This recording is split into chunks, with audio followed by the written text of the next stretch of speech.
আজ থেকে নিজেকে এমনভাবে নষ্ট করব যেন আমার প্রতি কারো মায়া না জন্মায়। কারণ আমি আর কাউকে হারানোর ভয় নিয়ে বাঁচতে চাই না। যাদের জন্য নিজের সবকিছু বদলে ফেলেছিলাম, যাদের হাসি দেখে নিজের দুঃখ ভুলে যেতাম, সেই মানুষগুলোই একদিন আমাকে এমনভাবে ছেড়ে গেল যেন আমি জীবনে কোনোদিন তাদের কাছে মূল্যই ছিলাম না। জানো, সবচেয়ে বেশি কষ্ট দেয় অবহেলা নয়, সবচেয়ে বেশি কষ্ট দেয় যে মানুষটার কাছে নিজের ভাঙা অংশগুলো তুলে দিয়েছিলে, সেই মানুষটাই যখন বলে, তুমি বাড়াবাড়ি করো, তোমার ইমোশনাল সমস্যা আছে।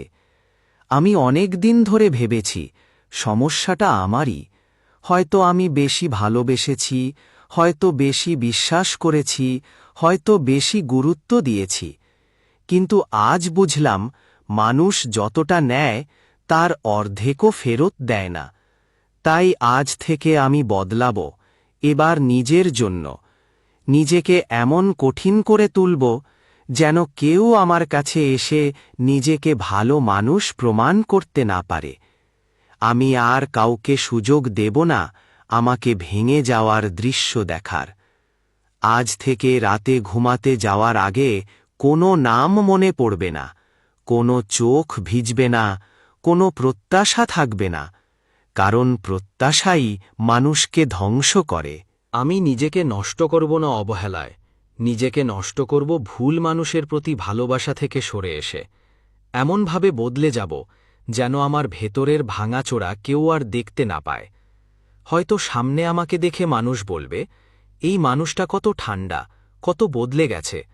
তারা জানবেও না এই পরিবর্তনের পেছনে কত রাত জেগে থাকা কান্না, কত চুপচাপ ভেঙে পড়া সকাল, কতবার নিজেরই সামনে হার মেনে ফেলা আমি লুকিয়ে আছে।